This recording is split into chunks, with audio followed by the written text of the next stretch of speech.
Hi! I'm gonna tell you how to solve trigonometric equations.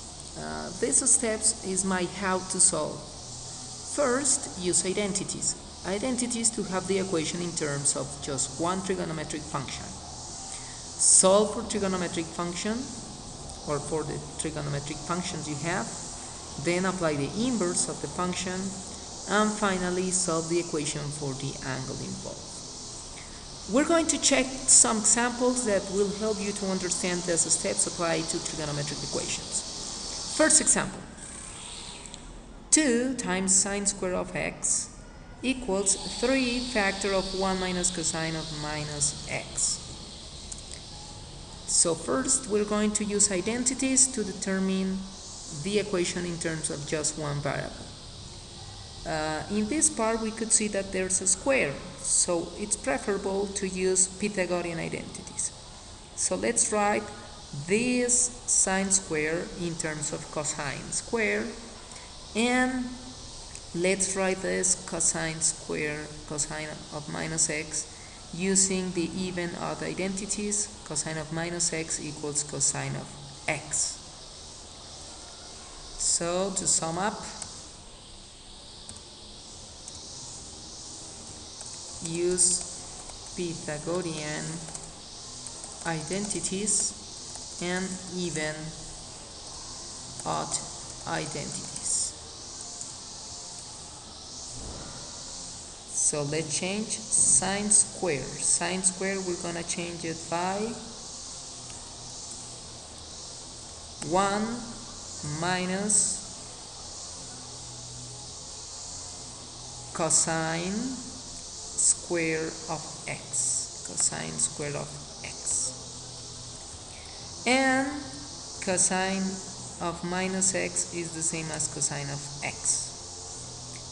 We did the first part. We use identities. We have the equation in terms of just one trigonometric function. Next step is to solve the equation for the trigonometric function. So let me apply distributive property to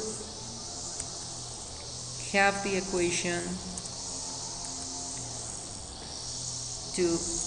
equation in order to solve. Distributive property. It means that this term is 2 times 1, 2 minus 2 cosine square of the angle. Cosine square of the angle. And here 3 times 1, 3, and 3 times cosine of x is 3. Now we have the equation, and look at that we have cosine square and cosine. It means that it's a quadratic equation. So let's write the quadratic equation in a standard form for cosine square. So I can add to each side of the equation 2 cosine square, 2 cosine square. I can subtract 2 to each side, and I have 3 minus 2 is 1. Okay? Add to each side cosine square, 2 cosine square. Subtract by 2 to each side, 3 minus 2, 1. And I have the quadratic equation. Now, to solve the quadratic equation for cosine square of x, we have to determine a, b, and c. A, b, and c. So for this quadratic equation, a is 2, then b is minus 3, and c is minus 1. Apply the quadratic formula. If I apply the quadratic formula, I have that cosine of x, it's a quadratic equation for cosine of x. Cosine of x is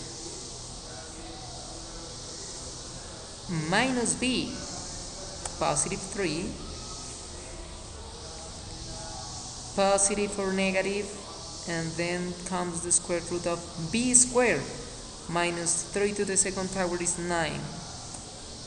Minus 4 times ac. 4 times 2, 8. 8 times minus 1, minus 8. But it's negative, so positive 8. Divided by 2a. 2 times 2, 4. 4. Let's check again. Minus b, 3, positive 3. Positive or negative, square root of 3 to the second power, 9. Times, it's positive 1c. Positive 1, positive 1. So if it's positive 1, minus 4 times a, 2 times 1, minus 8. Okay, now it's correct.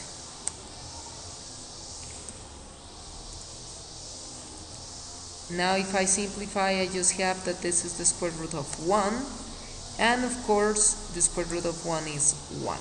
So I have 3 positive, negative, 1 divided by 4. So we have two solutions. First solution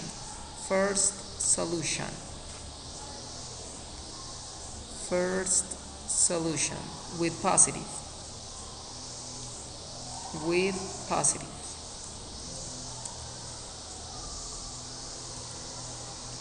3 plus 1. 3 plus 1 is 4. And 4 divided by 4? 4 divided by 4 is 1. So it's cosine of x equals 1. If I apply the inverse of cosine, you can use your calculator by shift cosine 1. We have that x equals 90 degrees. X equals 90 degrees. Or, remember, if I apply the division by 180 and multiply by pi, I get it in radians. In radians is pi divided by 2.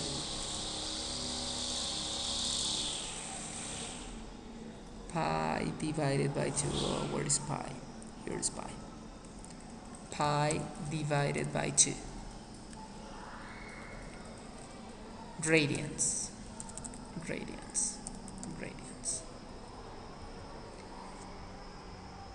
This is the first solution. Now, second solution. The second solution is using negative 1. 3 minus 1. 3 minus 1 is 2. And I can simplify to have 1 divided by 2. Cosine of 1/2. This is the solution. Now apply the inverse.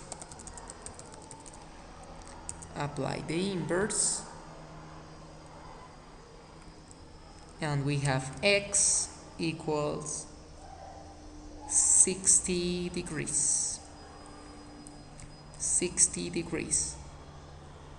Remember to divide by 180, get a fraction, and you have in radians in terms of pi. This is pi thirds radians.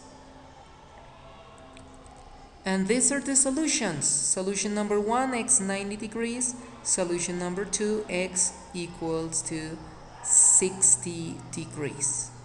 90 degrees and 60 degrees. And this is how you solve a trigonometric equation using the quadratic formula and using a how to solve process. Thank you for watching.